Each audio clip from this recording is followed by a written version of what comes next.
Bonjour Benjamin. Alors toi, tu es producteur d'huîtres 100% naturelles. Donc ça veut dire des huîtres qui ne sont pas stériles. On va en reparler tout à l'heure.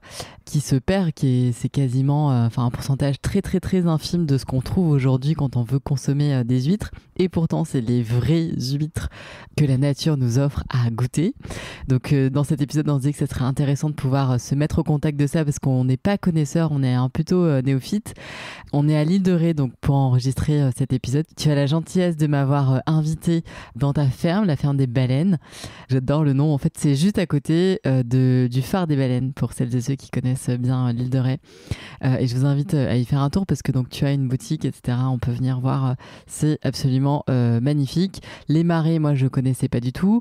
Je comprends en préparant cet épisode qu'en fait, c'est quand même une invention de l'homme assez démente parce que pour une fois, eh bien, voilà que nous sommes arrivés quand même à augmenter la vie dans les milieux et ça, tu nous en parleras sûrement tout à l'heure.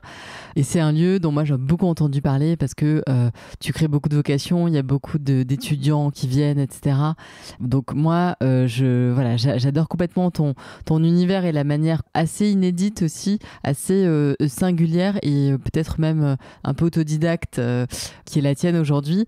Et donc c'est pour ça que ça me faisait plaisir de pouvoir dédier un épisode au coquillage parce que du coup, on n'avait pas encore été découvrir ce côté-là.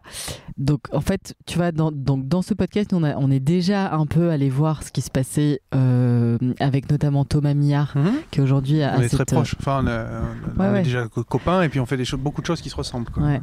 Et donc tu vois, on a un peu compris avec lui ce qu'il en était de aujourd'hui tout ce qui est cette aquaculture multitrophique intégrée, donc ce qui est un peu ce nom barbare, mais pour dire qu'en gros vous faites de l'aquapermaculture, un peu en schématisant, mais peut-être que tu vas y revenir.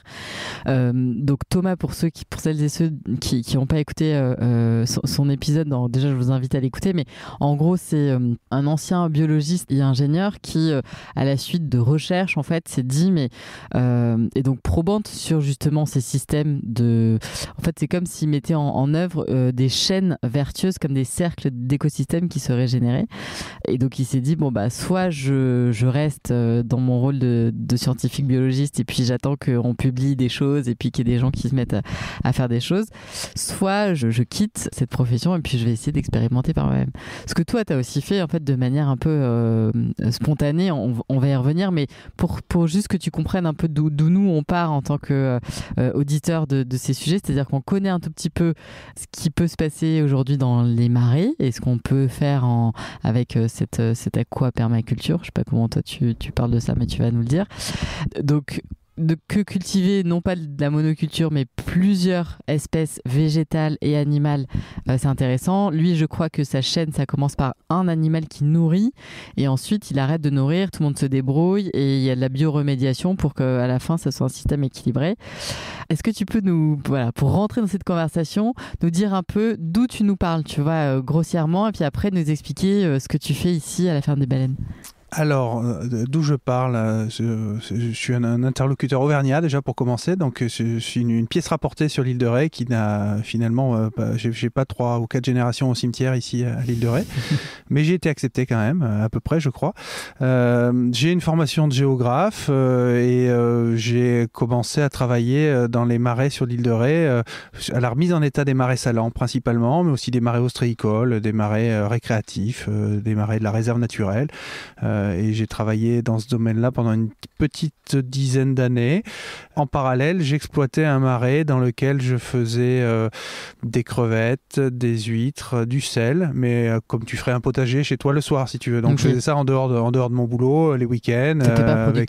J'étais considéré comme producteur, j'étais déclaré à la MSA, etc. Mais si tu veux, c'était une activité vraiment récréative, on va dire. Et puis voilà, le temps a passé et j'ai voulu changer de boulot. Donc on a fait une petite césure avec ma famille où on a voyagé pendant une petite année. Et à mon retour, je voulais tourner la page et m'engager complètement en tant que producteur dans les marais parce que c'est un milieu qui est attachant, quoi, qui laisse pas indifférent. On aime ou on déteste. Et donc je voulais y vivre et y travailler. Et du coup, j'ai quitté l'entreprise dans laquelle je travaillais. Et à ce moment-là, c'est ouvert la possibilité de créer la ferme des baleines parce que j'ai rencontré un monsieur qui s'appelle Jacques Lepage qui venait de racheter la ferme des baleines Baleine au tribunal de commerce et qui en cours m'a proposé lui est très bon pour remettre des entreprises sur pied, on va dire, mais il n'est pas du tout agriculteur ou aquaculteur ou polyculteur enfin voilà. Et donc du coup le deal était le suivant, c'était que lui avait racheté un très bel outil, mais qu'il n'avait pas forcément un projet à mettre dessus, et donc il m'a proposé plutôt que j'aille faire ça tout seul dans mes marais, et ben que en gros on fasse l'aventure à deux et que on mette en place ce projet de la ferme des baleines en faisant quelque chose qui visait un petit peu plus haut que ce que j'avais prévu initialement, on va dire. Trop bien. Voilà. Parce qu'en fait, là, cette ferme est immense.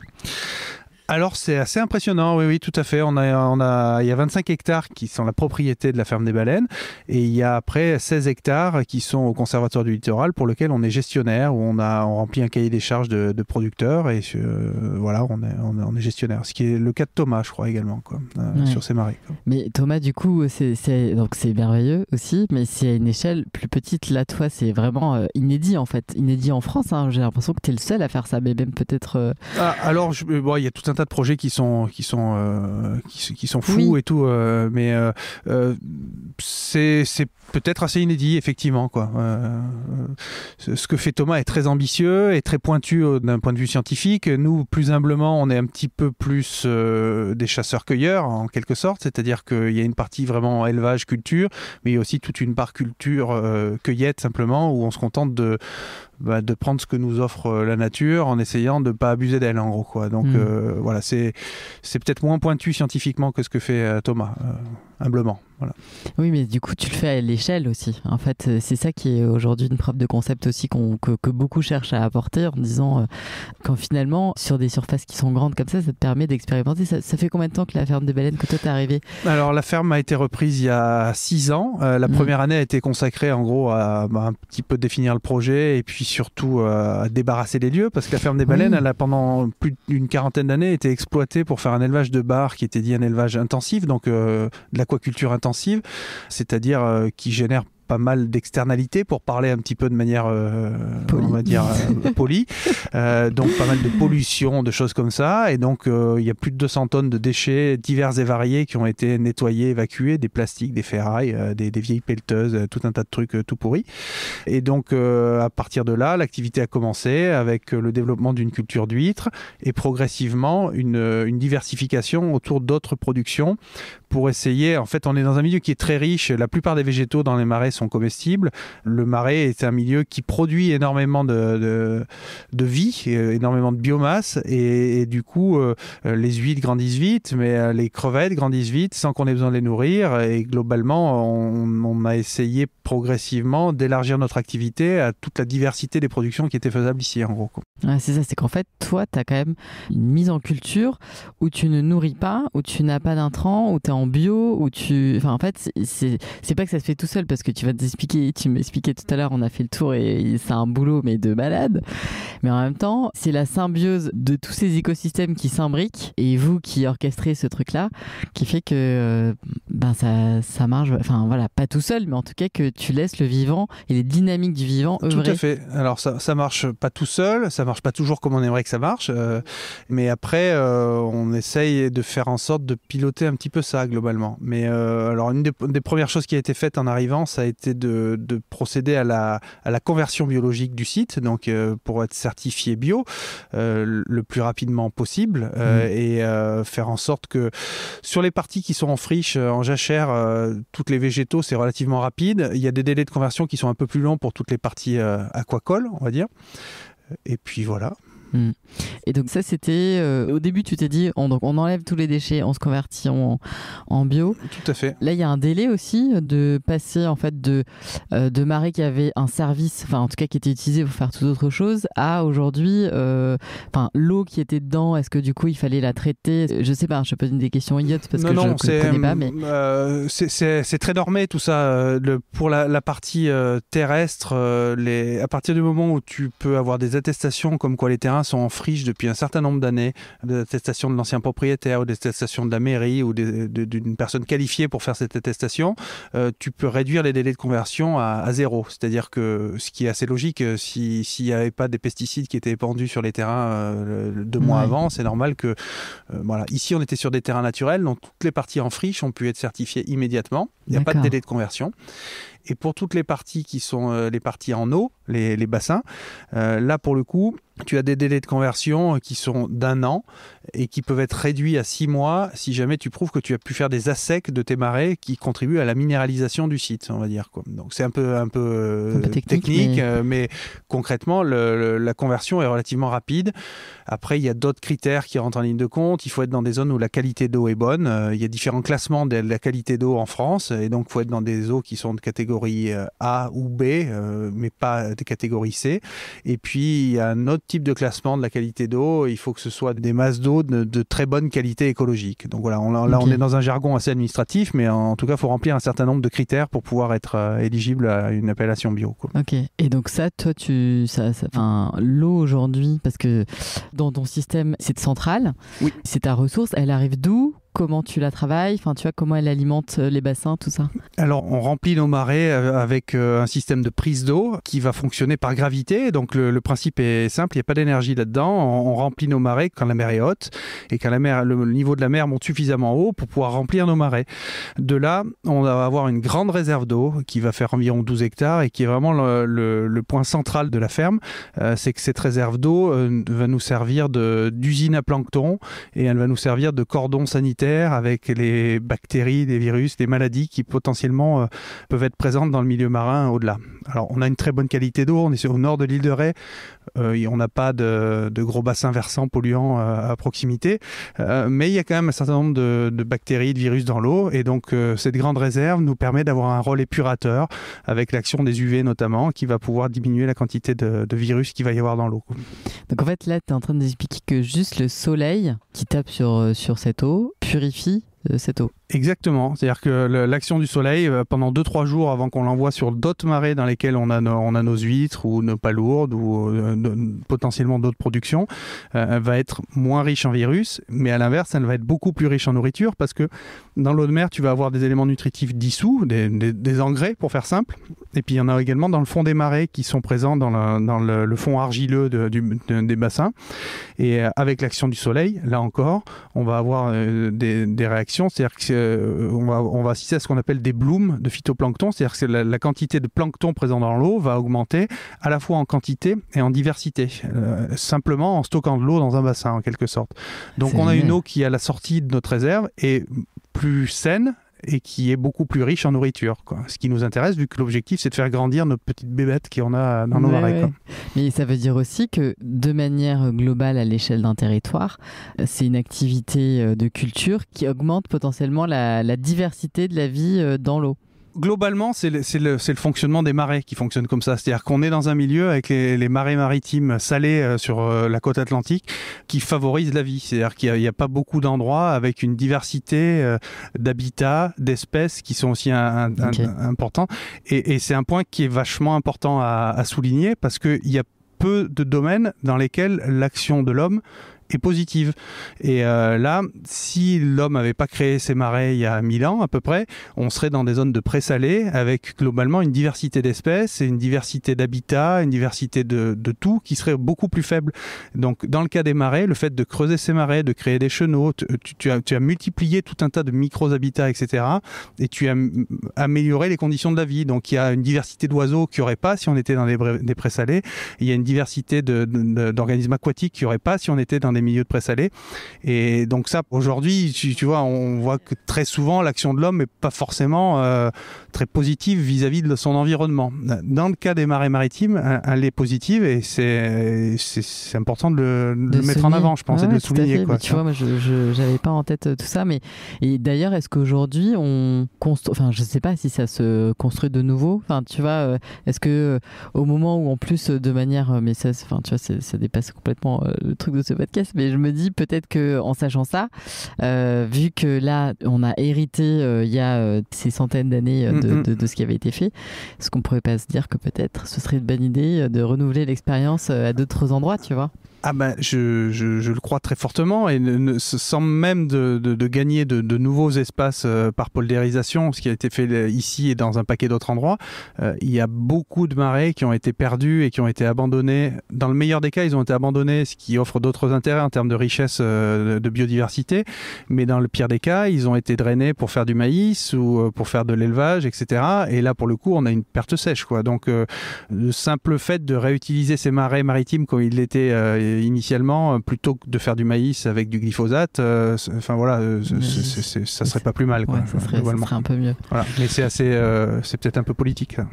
Bah, tout est politique, tu vois, à un moment donné. Donc c'est aussi aujourd'hui, quand on veut vivre bien, en fait, je pense que c'est aussi ça, ce pourquoi vous vous battez aujourd'hui et ce pourquoi tu fais ça, tu te lèves tous les matins avec tous ces gens qui sont jeunes d'ailleurs, parce que je crois que c'est aussi une aventure qui attire pas mal de jeunes, la ferme des baleines. Et ça, c'est plutôt, moi je vois ça comme un signal faible, positif, plus. Je crois que tu me dis qu'il y avait des personnes qui veulent faire des thèses aussi, pour documenter, il y a tout un truc. Tout à fait, ouais. On a une certaine dynamique du côté de la jeunesse qui est plutôt sensible à ce qu'on essaye de faire ici, et ça fait plaisir. Bah ouais, génial. Alors, donc, pour en revenir concrètement à ce que tu cultives, donc des végétaux, donc ça va être de la salicorne, de la laitue de mer, des algues, un peu, non Alors, pour la partie des algues, la seule algue qu'on va cultiver, ça va être la laitue de mer. En fait, l'eau qui sort de notre nurserie d'huîtres part en direction d'autres marais, et donc l'eau qui sort de la nurserie est enrichie en déjection de nos huîtres, et donc elle va être riche, c'est de l'engrais en quelque sorte, ce caca d'huître, qui va nous permettre de faire pousser de la laitue de mer.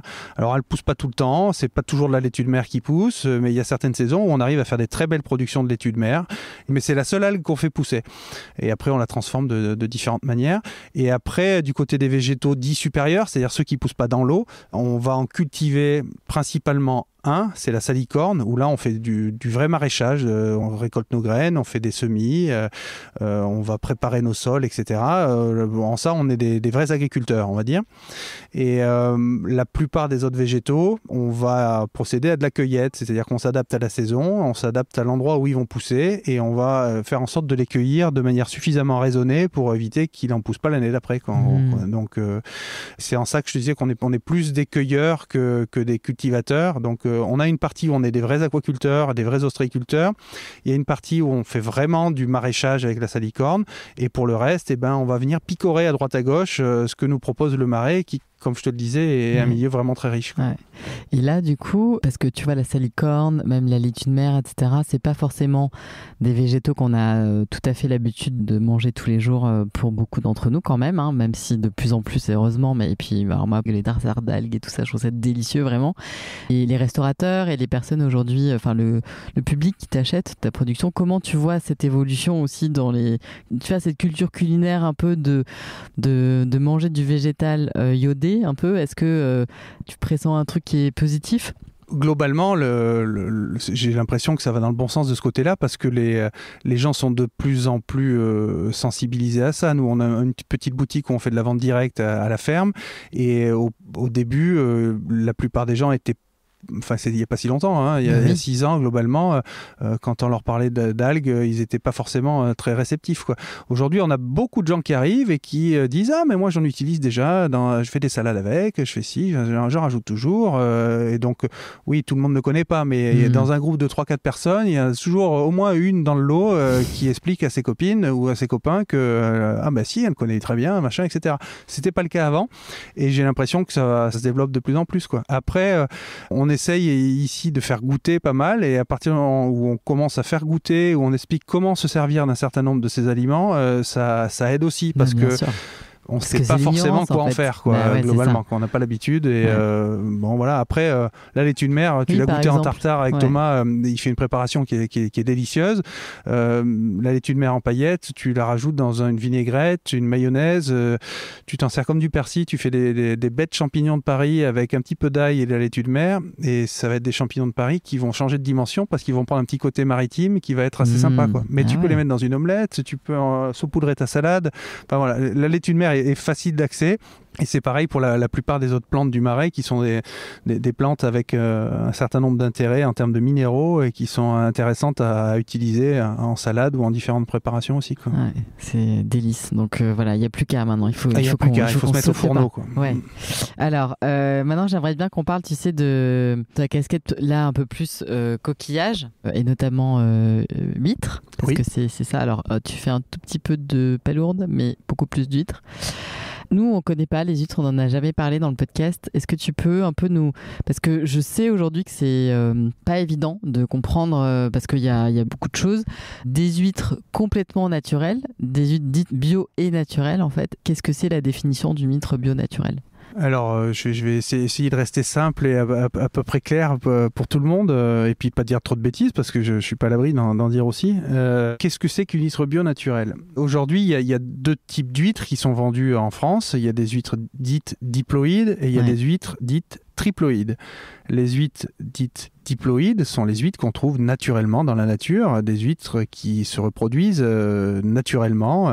Pour dire les choses simplement et sans rentrer trop, je ne suis pas biologiste, donc de ce que j'en ai compris, quand papa huître et maman huître se reproduisent, papa huître a 2 paires de chromosomes, maman huître a 2 paires de chromosomes, et papa et maman vont donner chacun une paire de chromosomes à leur descendance, à bébé huître, qui lui-même qu'on appelle du naissin, qui lui-même va se retrouver avec 2 paires de chromosomes. Ça, c'est ce qui se passe dans la nature. Il y a 30-40 ans, un truc comme ça, je ne me rappelle pas des dates exactes, l'Ifremer notamment a créé ce qu'on appelle de l'huître triploïde. Alors, je ne connais pas la technique exactement, mais bon, le principe est que un des géniteurs n'est pas diploïde, n'a pas 2 paires de chromosomes, mais a 4 paires de chromosomes. Il est tétraploïde, ça s'appelle. Et donc, au lieu de donner une seule paire de chromosomes à sa descendance, il va lui donner 2 paires de chromosomes. Et donc, du coup, le bébé huître va se retrouver, au lieu d'avoir 2 paires de chromosomes, il aura 3 paires de chromosomes, il sera dit triploïde. Et quand on est triploïde, on est stérile.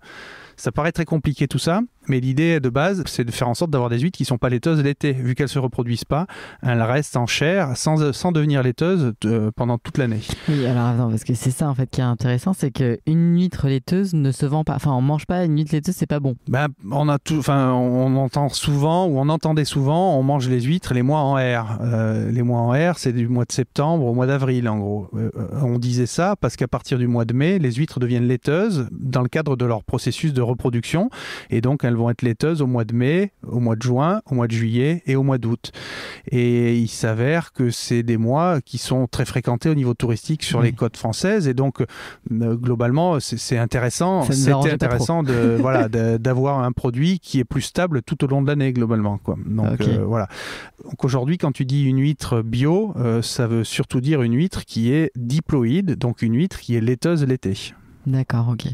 Donc toi, tu produis ici que des huîtres diploïdes, oui, avec une périodicité du coup qui est naturelle dans le sens où elle suit cette saison et ce cycle des huîtres, des coquillages. Donc là, on enregistre cet épisode, on est fin avril à peu près.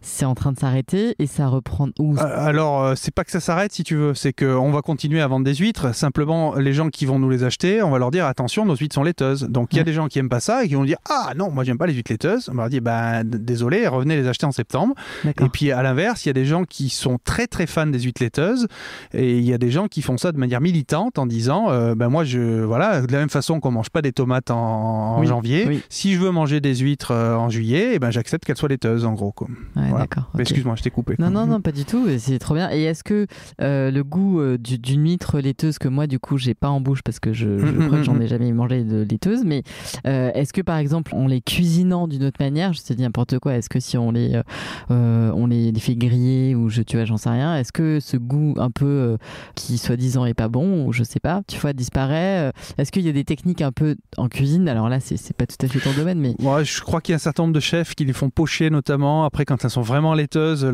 c'est un peu compliqué à travailler, je crois. D'accord. Maintenant, c'est vraiment une histoire de goût, c'est-à-dire que le goût de l'huître auquel on est habitué, il est un peu différent quand elle est laiteuse, et donc ça va développer d'autres saveurs, une autre texture, etc. Qu'on aime ou pas, quoi. Ouais. Moi personnellement, je les aime bien quand elles sont un peu laiteuses, Effectivement, quand elles sont vraiment super laiteuses au début, fin juin, début juillet, je préfère manger à ce moment-là des petites huîtres parce que petites huîtres égale peu laiteuses. Mais quand c'est des gros machins, là, la laitance prend un petit peu le dessus sur les autres goûts et les autres saveurs de l'huître que j'aime mieux le reste de l'année, on va dire. Et donc du coup, est-ce que ça veut dire, parce que ici, elles subissent pas en fait, vu qu'elles sont dans tes marais, elles subissent pas la marée de la mer, de l'océan en tout cas. Qu'est-ce que toi ça change? Comment tu les travailles du coup? Parce que elles sont, voilà, il n'y a pas cette mécanique qui est faite par les vagues.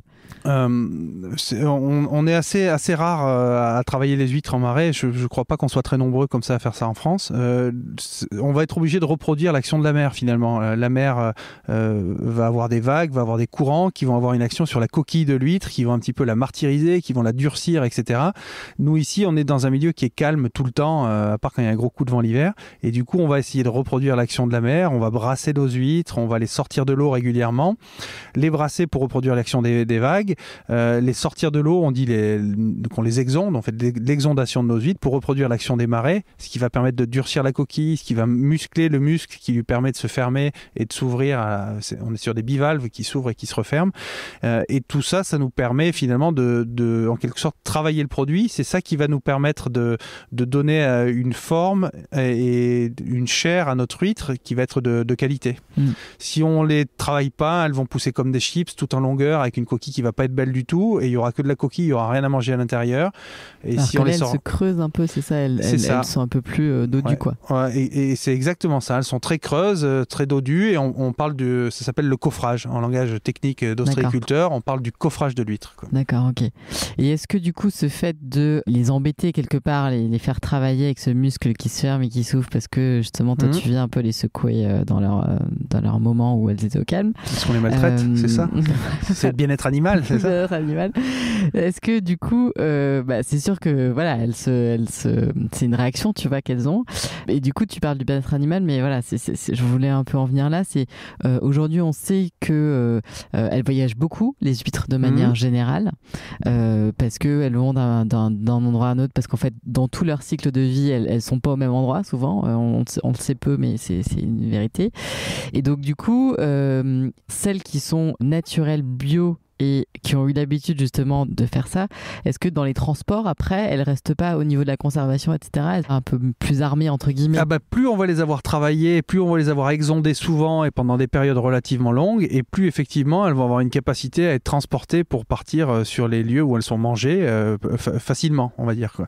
Sans s'ouvrir Sans s'ouvrir, exactement. Des huîtres qui sont élevées exclusivement en pleine mer, en eau profonde par exemple, vont avoir tendance à être très fragiles. Si tu les sors de l'eau et que tu les laisses pendant 24 heures hors de l'eau, et elles vont très rapidement bâiller, elles vont s'ouvrir parce qu'elles n'ont pas l'habitude de sortir hors de l'eau. Si on fait une comparaison inverse, si tu vas à la piscine régulièrement faire de l'apnée, au début t'es pas terrible et puis tu vas progresser. C'est ce qu'on fait exactement et ça leur permet d'être meilleurs en apnée, mais l'apnée c'est quand elles sont hors de l'eau, elles, quoi, en gros. Donc ça veut dire qu'elles restent fermées longtemps. Et donc du coup, elle reste en vie aussi longtemps. Et donc, exactement. Okay. D'autant plus qu'après, le principe on achète des huîtres en bourriche, et le principe de la bourriche, c'est de mettre les huîtres les unes sur les autres et de fermer ta bourriche de manière très serrée pour faire en sorte finalement que les huîtres soient obligées de rester fermées, quoi. Elles sont vraiment collées les unes aux autres pour faire en sorte de les empêcher de s'ouvrir, justement, quoi. Ouais.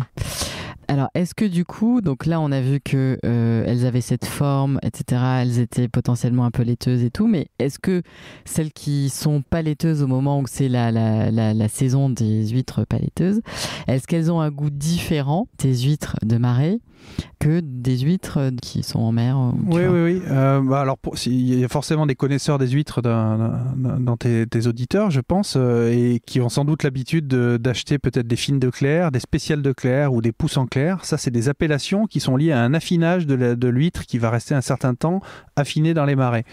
Les huîtres qui sont élevées en pleine mer, elles vont avoir un goût assez iodé, elles ne seront pas forcément très charnues, et elles vont être assez salées, on va dire. C'est leur caractéristique principale. À partir du moment où on affine les huîtres dans les marais, ce qui est fait ici, mais ce qui est fait par d'autres du côté de Marennes-Oléron, donc ce que je te disais avec les fines de Clerc, poussant Clerc, spécial de Clerc, l'huître va donc se nourrir avec des planctons qui vont être différents, va engraisser, et c'est un petit peu, on peut comparer ça au gavage des oies un petit peu pour faire du foie gras en quelque sorte, c'est-à-dire qu'il y a beaucoup de nourriture, donc l'huître va s'empiffrer de nourriture différente de celle qu'elle va trouver en mer, et en faisant ça, elle va développer des goûts qui vont être différents, qui vont être peut-être plus complexe, un petit peu plus de longueur en bouche, une huître qui va être plus charnue, ça va modifier son goût très clairement, quoi. Ouais. Mais l'huître qui est affinée est plus une huître pour amateurs d'huîtres, on va dire, quoi. C'est-à-dire que quand on aime peu les huîtres, on préfère souvent les huîtres qui sont issues de la pleine mer parce qu'elles sont plus faciles d'accès, elles ont juste le goût d'eau salée, on va dire, quoi. Enfin, c'est un peu réducteur de dire ça, mais parce que je préfère les huîtres raffinées en marais, moi. Voilà. Ouais, mais je suis pas très objectif. Ça a pas le même goût, vraiment. Et là, tout à l'heure, tu m'en as fait goûter. Et je confirme, du coup, je trouve que c'est... Il y a une longueur... Enfin, on la sent longtemps après, mais c'est pas un goût qui nous dégoûte. Parce que parfois, tu vois, on peut être un peu écœuré. Bon, après, ça, c'est très personnel aussi. Mais bon, voilà, on ferme cette parenthèse. Donc, c'est différent, oui, c'est différent au niveau du goût. Donc, ça a aussi moins ce goût iodé. Parce qu'en fait, ça a un goût moins iodé. Mais après, le goût, il va aussi énormément varier parce qu'il y a une vraie notion de terroir ici dans les marais. Donc, d'un marais à l'autre, le goût va changer énormément. Et puis, il suffit qu'il ne pleuve pas pendant quelques temps ou au contraire qu'il pleuve énormément. Et donc, on va avoir des types de plancton qui vont être différents, une eau qui va être plus ou moins salée. Et donc, une des caractéristiques de nos huîtres, ce qui peut être un défaut aussi pour nous, hein, c'est qu'on est dans l'incapacité de produire un produit qui va être le même tout au long de l'année. C'est-à-dire que je peux vous dire que nos huîtres, elles vont être charnues en gros du mois de septembre au mois d'avril, mais vous certifiez que l'huître que vous avez goûtée au mois de septembre, que vous avez trouvée super bonne, ça sera la même au mois de novembre, ça ne sera pas le cas parce que ça sera peut-être un lot un peu différent, elle viendra sans doute d'un autre marais et elle va avoir des goûts un petit peu différents, elle va peut-être porter un petit peu plus sur un goût un petit peu plus ferreux ou être plus ou moins sucré, avec une longueur en bouche plus ou moins importante et c'est ce qui fait le charme. Ouais, mais c'est ça aussi qui est beau de enfin, tu vois, auprès duquel je pense qu'on devrait un peu se reconnecter. Finalement, il y a un produit, mais il y a une gamme aussi de goût dans ce produit en fonction du terroir, du moment, de est-ce qu'il a plu plus ou moins, est-ce qu'il a fait plus ou moins chaud, enfin, tu vois, 1 milliard de trucs. Et je pense qu'on en est au début aussi de ces épisodes où on va devoir s'adapter et aussi notre palais va devoir s'adapter à manger des choses qui ont pas tout à fait le même goût que ce qu'on connaît, mais c'est un peu cette notion de standard en fait à laquelle on a été vachement habitué, et pour tout finalement. Ça touche beaucoup de trucs de notre vie, et aujourd'hui on est invité, je dirais, à s'ouvrir à la diversité des goûts aussi qui sont l'œuvre de ces métamorphoses et de ces chamboulements, quoi. Donc et c'est le résultat juste de quelque chose qui s'adapte, enfin voilà, le vivant qui s'adapte. Et puis c'est à nous aussi de nous mettre à la mesure de recevoir en fait ce truc-là, et puis d'y voir une certaine beauté, d'adapter aussi notre palais, de pas rester bloqué en se disant bah nous c'était comme ça, et puis après c'est une façon de voir. Après peut-être qu'il y a des gens qui vont se dire que non. Ouais, mais je suis bien dans cet état d'esprit aussi. Et alors, une huître, combien de temps elle met pour grandir? Enfin, tu vois, entre le moment où toi, elle arrive tout bébé et puis où on peut... Et alors, c'est difficile de te donner une réponse ferme et définitive parce que je te montrais tout à l'heure la nurserie, tu as vu qu'il y a des grosses mangeuses, des petites mangeuses, et donc les grosses mangeuses grossissent plus vite que les petites mangeuses. Il y a ce qu'on appelle une tête de l'eau, une queue de l'eau, et donc en fait, la tête de l'eau va grossir très très vite et va très vite se transformer d'un bébé en une huître un peu adulte, alors que la queue de l'eau va prendre son temps, va avoir une adolescence qui va traîner un petit peu. Du coup, celles qui sont les plus rapides en marais, vu qu'elles poussent très très vite ici, on va quasiment en 1 an arriver à avoir un produit qui va passer de 2 mm à une taille qui va être commercialisable. Pas des plus grosses tailles, mais des petites tailles d'huîtres. Il faut compter en moyenne, on va dire 2 ans. Et puis après, il y a des petites mangeuses, il y en a qui sont même ce qu'on appelle des boudeuses, c'est-à-dire qui grossissent pas, qui veulent pas grandir. Et elles, parfois, il arrive qu'elles finissent sur les chemins parce que elles veulent vraiment pas grandir et on n'a pas le temps, on peut pas garder 3, 4, 5 ans les huîtres en attendant qu'elles aient la capacité d'être prêtes, parce qu'en attendant on les travaille, c'est de la manipulation, etc. quoi. Voilà. Elles sont bichonnées fond avec vous. C'est presque des huîtres de Kobe. Ouais. Et oui, et alors du coup le chemin, c'est qu'elles arrivent en marée à peu près à quel âge, entre guillemets? Enfin, ça dépend encore une fois. Autour de 6 mois à peu près. Donc elles passent 6 mois dans une nurserie, zone de pré-grossissement, et après elles vont passer au moins 6 mois dans leur zone d'affinage, où là elles sont plus que 2 à 5 au mètre carré à peu près, ce qui leur laisse suffisamment de place pour pouvoir continuer à s'empiffrer autant que possible. Voilà. Mais parce que c'est énorme comparé à d'autres, je sais pas quelles sont les quantités aujourd'hui normales ou enfin standards c'est beaucoup plus, non? Disons que dans les parcs à huîtres en mer, il y a une densité qui est beaucoup plus importante et en même temps, il y a un renouvellement de l'eau, un courant qui est beaucoup plus important, donc c'est difficile à comparer. Cette densité-là, elle est similaire à celle qui est pratiquée dans les zones de marais d'Oléron où ils font déjà de l'affinage en marée. Après, si tu veux que ton huître ait suffisamment à manger, de toute façon, si tu en mets trop au même endroit, elle crève de faim et derrière, elles sont toutes maigres et donc tu vois vite la différence. Quand tu en mets un petit peu trop dans un marais, la sanction, elle est immédiate. Il y a une histoire de ce qu'on appelle un mot un peu barbare de capacité trophique, c'est la capacité du milieu à nourrir les animaux qui sont dedans. Quand tu en mets trop, ça va pas et tu le vois vite, quoi. Donc on joue pas avec ça globalement, quoi. Et après, elles évoluent avec des crevettes. Enfin, quelle est l'autre espèce avec lesquelles tu les mets Alors là, on fait un compagnonnage de culture. À partir du moment où elles font environ 20-25 grammes, les huîtres, il y a une période de l'année où on va préparer nos bassins pour accueillir des gambas. On reçoit des larves de crevettes. Ça, c'est une pratique qui est assez commune, on va dire. Il y a pas mal d'ostréiculteurs qui font ça dans les marais déjà. Et donc, en fait, on va mettre nos larves de crevettes au mois d'avril-mai. Ces larves, on les nourrit pas, elles vont se nourrir avec ce qu'elles trouvent. Ça illustre bien la richesse du milieu. C'est-à-dire que rien qu'en fouillant la vase à la recherche de nourriture, elles arrivent à passer de quelques microgrammes à 25-30 grammes en l'espace de 3 mois. Donc ça veut dire qu'il y a vraiment à manger dans les marais. Et donc ces crevettes grandissent vite. Et leur intérêt, c'est qu'elles vont entretenir les bassins, elles vont empêcher les algues de se développer, etc. Et puis elles font le ménage, quoi. Elles font le ménage et elles font même plus que faire le ménage. Elles remettent en suspension de la vase.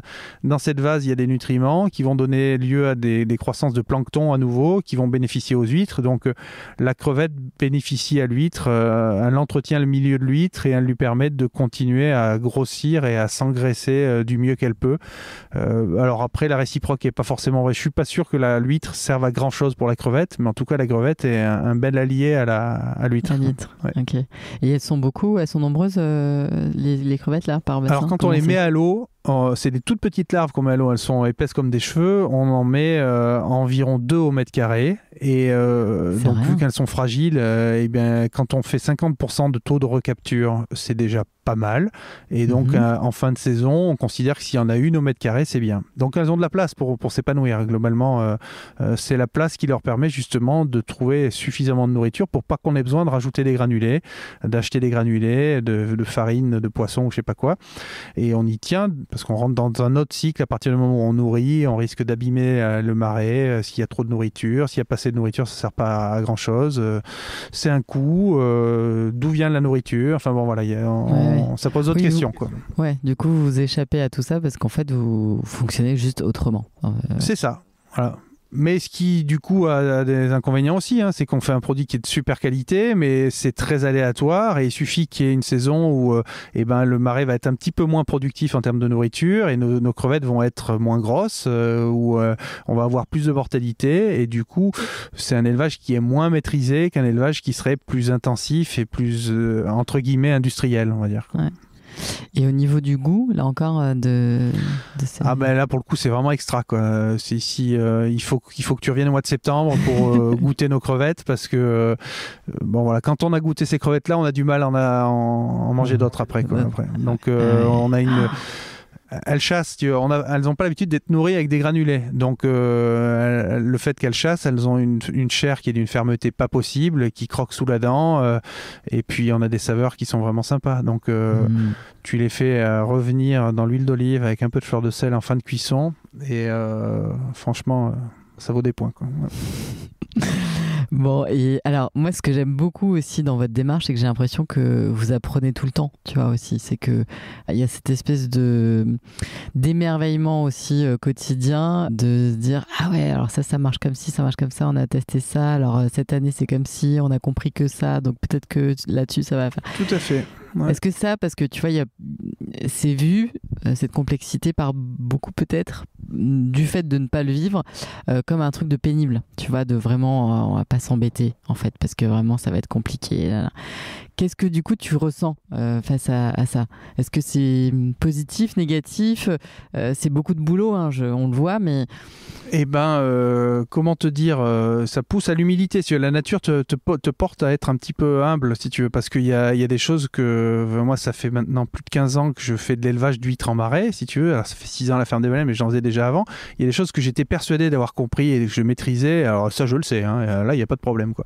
Et en fait, l'année d'après, ça marche pas. Donc, voilà, donc tu dis, c'est pareil pour les crevettes. Tu penses qu'en préparant ton bassin, en faisant un assec tant de temps avant, en le remplissant à tel moment, avec tel type de filtre, etc., tu vas être dans les conditions optimum pour faire vraiment un résultat top.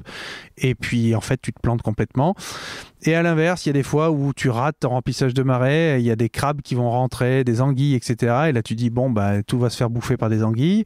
Et à la fin, bah, tu pêches des super crevettes qui ont réussi à survivre alors qu'il y avait un peu d'anguilles. Donc, oui, c'est pénible dans la mesure où ça serait confortable d'un point de vue professionnel de se dire, bon, je maîtrise les trucs, j'appuie sur un bouton et ça marche. Et en même temps, c'est ce qui fait que c'est passionnant et excitant. C'est que, voilà, il y a une part d'incertitude qui fait un petit peu le sel de tout ça, quoi, globalement, quoi. Bah ouais, et puis c'est je pense que des occasions de s'émerveiller, de découvrir, enfin tu vois aussi de faire des liens entre des choses qui en avaient pas avant et en même temps en étant sûr que peut-être que ce lien-là qu'on est en train de faire dans 2 secondes, il va être dézingué parce qu'en fait il n'y a pas de recette magique. Tout à fait. Ouais. Et ça, je trouve que c'est plutôt une posture qui est chouette. Là où on essaye de s'améliorer, c'est sur la quantité d'effort qui est fournie pour arriver à un résultat. C'est-à-dire que dans le cas de la salicorne qu'on produit, l'an dernier, on a passé une énergie et un temps absolument considérable à semer de la salicorne, à essayer à faire des tunnels pour la faire pousser plus vite, etc. On s'y est crevé vraiment à la santé. Et juste à côté, on a fait très différemment en se prenant pas trop la tête et ça a bien marché. Donc, autant te dire que cette année, on a choisi plutôt la voie où on se prenait un petit peu moins la tête. Alors, on va peut-être se planter, mais en tout cas, on s'est moins fatigué, quoi. Voilà. Ouais, oui, parce qu'en fait, c'est ça aussi, c'est qu'après, il faut auto-réguler ce truc-là pour pas s'épuiser, quoi, parce que c'est pas non plus le but. Et puis, on est en polyculture, donc le fait d'être en polyculture, on a en permanence 30 000 trucs à faire sur différents sujets, et donc toute l'énergie qu'on met sur un sujet, elle n'est pas mise sur d'autres sujets, sur d'autres domaines en même temps. Donc, si je passe toute mon énergie et toute l'énergie de l'équipe et sur les semis de salicorne, par exemple, et ben on prend du retard sur l'entretien des huîtres qui du coup sont moins belles, sont moins bonnes. Et donc si tu veux, chaque choix qui est fait sur une des activités a des conséquences sur l'autre. Et du coup, un des risques, c'est de tout faire mal au bout du compte. Donc c'est une des joies de la polyculture d'avoir plein d'activités différentes. Et un des risques, c'est de se planter dans pas mal de domaines, quoi. Donc c'est aussi ce qui est excitant, quoi. Et du coup, toi, aujourd'hui, ce que tu as voulu préserver dans cette ferme, c'est avoir une vocation pédagogique. Et ça, c'est vraiment hyper bien, je trouve, de prendre ce temps-là, parce que en plus de déjà tout ce que vous faites, donc là, tu nous as montré, on a fait une visite des marais, tu t'as expliqué tout ce qu'on pouvait voir, et franchement, c'est fascinant. Et je me dis, mais quand on est enfant aussi, tu vois, et qu'on a la chance de découvrir ça, mais je trouve que c'est formidable. Qu'est-ce que toi, est-ce que ça crée ce climat un peu de joie, quoi, tu vois, où ce savoir, il tombe de quelque chose de juste très dans les livres, et on passe à quelque chose de créatif, d'expérimentation et de sensible. Ouais, je pense, on reçoit de plus en plus de scolaires, notamment. On recevait pas mal de bus de retraités pendant un moment, et là de plus en plus il y a des scolaires qui viennent nous voir, et je pense qu'on crée des vocations, l'air de rien. Donc des petits urbains qui mettent les mains dans nos poches où il y a des huîtres, etc. C'est plutôt, enfin tu vois qu'il y a des connexions qui se font, quoi. On a une zone où on fait de l'aquaponie, c'est-à-dire qu'on a quelques petites dorades, et les déjections des dorades permettent de faire pousser de la salicorne avec les racines qui trempent dans l'eau. Et quand ils comprennent finalement maintenant que la salicorne pousse grâce au caca des dorades, si tu veux, il y a un côté, ah ouais, c'est incroyable, quoi, tu vois, enfin, et donc ce côté-là, c'est vraiment sympa, quoi. Pour le coup, puis on leur faire goûter des végétaux, de voir que la nature se mange autour d'eux, si tu veux, c'est plutôt parce que sympa. Là, on a quoi, fait un peu de cueillette et tu m'as fait goûter des choses que je connaissais même pas. Et là, alors on a la chance au moment où on enregistre, du coup, d'avoir tous les poivres, c'est ça, qui sont en fleurs. On a la moutarde et on a le masseron qui est un espèce de poivre des marais que je t'ai pas encore fait goûter, mais que tu vas goûter avant de partir. Hein, tu verras, c'est sympa. Et là, c'est magnifique parce qu'on est entouré que de fleurs jaunes, c'est sublime. Et qui sont en fait en plus comestibles et très bonnes. Exactement. On peut pas mourir de faim dans les marais, tout se mange. Alors tu sais, dans ce podcast, on a une petite tradition, c'est que je demande à tous mes invités de me partager leur définition du bon. Alors Benjamin, pour toi, qu'est-ce que c'est le bon ? Alors le bon, ça va être... Alors peut-être que j'ai une réponse qui va être un peu biaisée ou forcément subjective, mais pour moi ça a forcément trait à quelque chose qui va être assez naturel et qui va être assez authentique, qui va pas être traficoté, on va dire, quoi. Mais et en même temps, c'est sans doute un peu plus compliqué parce que je suis aussi très admiratif d'un certain nombre de nos restaurateurs à qui on donne des produits bruts qui peuvent être un peu raides à manger comme ça et qui arrivent aussi à les transcender en les modifiant. Mais en tout cas, je dirais qu'il y a besoin d'authenticité pour qu'il y ait quelque chose de bon, en tout cas. Voilà. D'authenticité et puis de passion, parce que je crois qu'on ne fait pas tout ce que tu fais si tu n'es pas passionné par tout ce que tu vois autour de toi, parce que en fait, c'est beaucoup d'engagement. C'est vrai, mais il m'arrive de faire les choses avec beaucoup de passion, et pour autant que ce soit malheureusement pas très bon, quoi. Donc ça peut arriver aussi, quoi. Tu vois. Ouais, mais en tout cas, il y a au moins le truc d'avoir une profondeur dans une volonté de faire du bon, même si après il y a des loupés. Là, je te rejoins. Ouais. Mais voilà. Est-ce qu'il y a quelqu'un à qui tu penses, tu vois, et que tu pourrais nous recommander d'aller voir, hein, quelqu'un à qui t'aimerais passer le relais là dans ce podcast, pas forcément quelqu'un qui, enfin, tout azimut, quelqu'un qui soit, ça peut être quelqu'un que tu connais pas même, mais dont t'aimes bien le travail, qui pourrait venir nous parler du bon. Seule contrainte, c'est qu'il parle français. Écoute, je vais rester dans mon petit monde. Une des vraies joies, je te parlais des restaurateurs qui vont transcender les produits qu'on leur donne. Une des vraies joies que j'ai ici, c'est de voir ce que font les restaurateurs avec nos produits. Et il se trouve que, alors je vais t'orienter vers une en particulier, mais j'aurais pu t'en citer plein d'autres, quoi. On travaille beaucoup avec Cécile, qui est la chef d'un restaurant qui s'appelle La Pierre Vue, qui est à côté de La Rochelle. Alors j'espère que les autres restaurateurs avec qui on travaille m'en voudront pas d'avoir cité Cécile et pas d'autres. Parce qu'on peut pas t'interviewer tout le monde, c'est pas, voilà, à un moment donné il faut... Mais il s'avère que Cécile, elle arrive à faire des plats entiers qui sont faits exclusivement avec les produits de la ferme, et donc elle met une passion dans ce qu'elle fait. Son mari est sommelier, s'occupe des vins à côté, et bon, elle court pas après les étoiles ou quoi, les titres, etc. Mais son resto est toujours plein. Ce qu'elle fait, c'est une tuerie. Elle le fait avec une équipe qui est super motivée. Enfin bref, c'est une fille géniale qui fait un resto super, et donc elle mérite d'être mise en valeur, quoi. Pour le coup, elle aura une réponse assez intéressante sur ce que c'est que le bon, je pense, elle, quoi. Ouais, peut-être plus chialée que la mienne, quoi. C'était très bien. Merci beaucoup, Benjamin. Merci à toi, Hélène.